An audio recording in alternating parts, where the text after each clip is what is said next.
Hello, YouTube friends. Okay, so like I said, I was just going to jump right into this video. Even though I asked if you guys wanted to see it, I thought it was just going to be helpful. So here we are, right?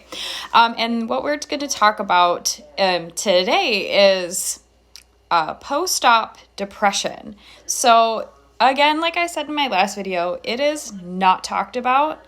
It is something that needs to be talked about. And I feel like a lot of surgeons dismiss it, as like they do with postpartum anxiety, postpartum depression. Sorry, my dog's over there being very distracting. So anyways, it is like this year process that women, men, anybody, whoever's going through big body changes is going to have a predisposition to potentially suffering through post-operation depression. So what does that mean?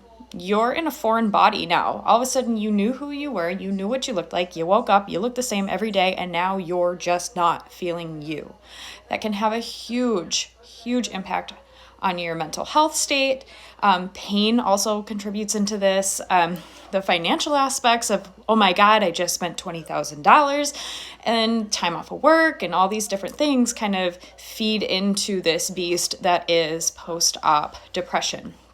So week one, you're kind of going through that, what have I done to myself phase. You're in bed, you have nothing to do but think and see these bloody bandages and these tubes and these drains and this body that is not yours. Well, it is, but it doesn't feel like it yet.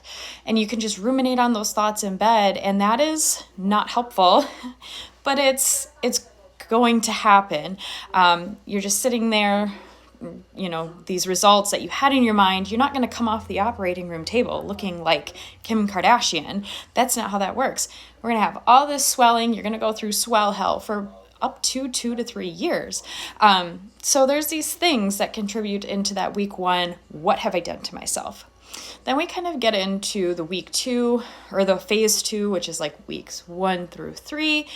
The swelling and the bruising and the scarring is starting to kind of go down. Healing is in the process. You don't really recognize yourself because now you have all these garments that are taken off for part of the time. You might be in like a faja or something, but you still have the ability to see your body and that the new body that you have. And even if it's just something like a breast augmentation, it is new. And it stirs up a lot of emotions. And I feel like this is also the time when people kind of interject their opinions. For a lot of people who go through cosmetic surgery, you don't really see celebrities talking about it because people do hate on people for trying to change their appearance in a way that is going to make them happy, which I always found ridiculous, but it's just the way that our society is. So you go through this emotional stir and these doubts of, I don't know who I am, what did I do? Kind of take those steps back and you feel out. It's almost like this out of body feeling that I've had people explain to me. But it does pass. And that's the big thing to remember is it does pass. So that phase 3 then comes into play. And this is like around 3 months later after surgery. And you're still healing, you're looking at your body. Did I make a mistake? Because you do have swelling and you do have all these, like if you have breast implants, they sit up high on some people. And it can take like up to 6 months for them to kind of settle down into their natural position. And it's very scary because you're looking at your body going, oh my God, I paid all this money and now I don't look anything like the pictures. That's because we never see the pictures of the girls or the men or whoever is healing. We just don't see that because everybody posts the final product. So we have these mental expectations in our head that are, in my opinion, dangerous. And that's why I wish that this was talked about a lot. And then we have the 6-month mark, the end of the 3 month, 6 months, out to that last year, where you're happy, you're seeing what you paid for, you're finally feeling comfortable in this new body, and you feel like validated that this was the right thing to do, if you believe that this is the right thing to do for yourself. So how do we approach this when we haven't even gone through it? That's probably the number one question. You need to have that structured support system. I don't have anybody. I am very far away. I don't have any family.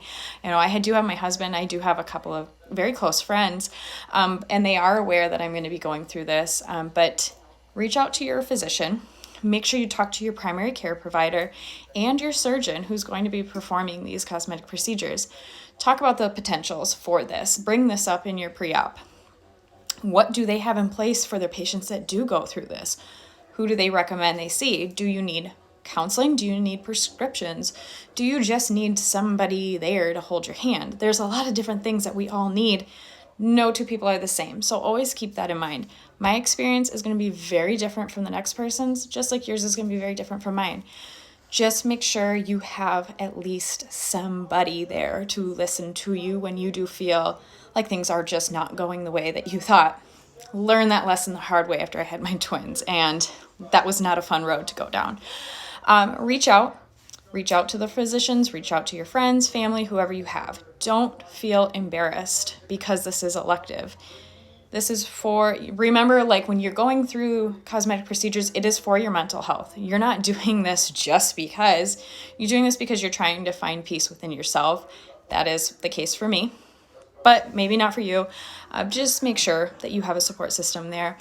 Focus on the future. So what I have, and I talked about in my last video, I have nail appointments booked where they're going to come to me. I live in a very, very small town, and I'm very good friends with the girl who does the nails here, and she offered to come and paint my toenails. I probably won't have my acrylics on because that is a thing. They will tell you not to have them because they need to have the oxygen monitor on. It was very sad. But anyways, we'll get through it. We'll make it through. So she's going to come and do my toes, and then I have the girl who is another hockey mom friend of mine, known her for years. She's gonna have my husband drive me over to her salon where she's gonna be able to wash my hair once a week while I'm healing, and just give myself a minute to feel normal in my own body and do something that is routine for me. Granted, I usually get my hair cut at that time, but at least I'm getting clean.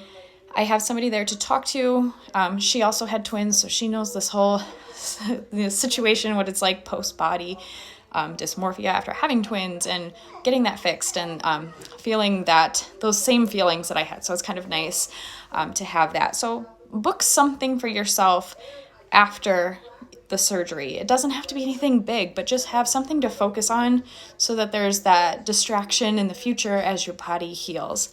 And write, if you can, like your goal pictures, put them in a book and write your progress out as you see those changes if you're not happy with those immediate results. There are some people who are very lucky and they look flawless getting off the table. I don't think that's going to be the case for me. It might be for you. I hope it is for you, but just keep in mind that this is a real thing, and it's not anything that should be taken lightly, just like postpartum depression, postpartum anxiety. Post-op surgery of any kind comes with these. You're coming down off of all these medications. There's reactions. There's these crazy changes going on, and it happens. Don't be ashamed. Don't be embarrassed. That's all I have on that for right now. Leave comments if I missed anything, if you want me to go in detail about anything further. I do have a couple more videos planned. My meal prep, what I'm doing, how I'm getting my body in a healthy state. Like I talked about with the iron supplements and all those different things. So I might post stuff like that. I might do my recipe stuff and like a food cart. I have stuff getting ready for my kids to help take care of me, and so that I can also take care of them when I'm down. What I'm doing for my pre-op appointments, what I'm bringing with me to that appointment. I'll just start throwing videos out as they come, I guess. Next week I'll take you guys with me, or the week after, when I go get my lips done. This is actually a filter on right now, believe it or not. They are not like this in real life, so this is what they're going to be like post injections. I'm excited. Finally, I've been saving for all this time, and I get to finally get these things done. So anyways, yes, that's what I have right now. I'll bring you along for all that stuff. If I get any more products like I did, like with this stuff, I will talk about them if you want me to. I don't know, just let me know. What do you want to hear from me? What on my experience is going to be helpful for you if you're in the beginning stages of planning? Questions that I asked my surgeon, how did I find my surgeon? I met with a lot of surgeons. If you're in the Facebook group and you've seen me, I've talked to a lot. I spent a long time. So yeah, just let me know. I don't know what you guys want to hear. So I just want these videos to be helpful. So leave your suggestions below. I hope you all have a beautiful and blessed day, and I will talk to you all later. Bye-bye.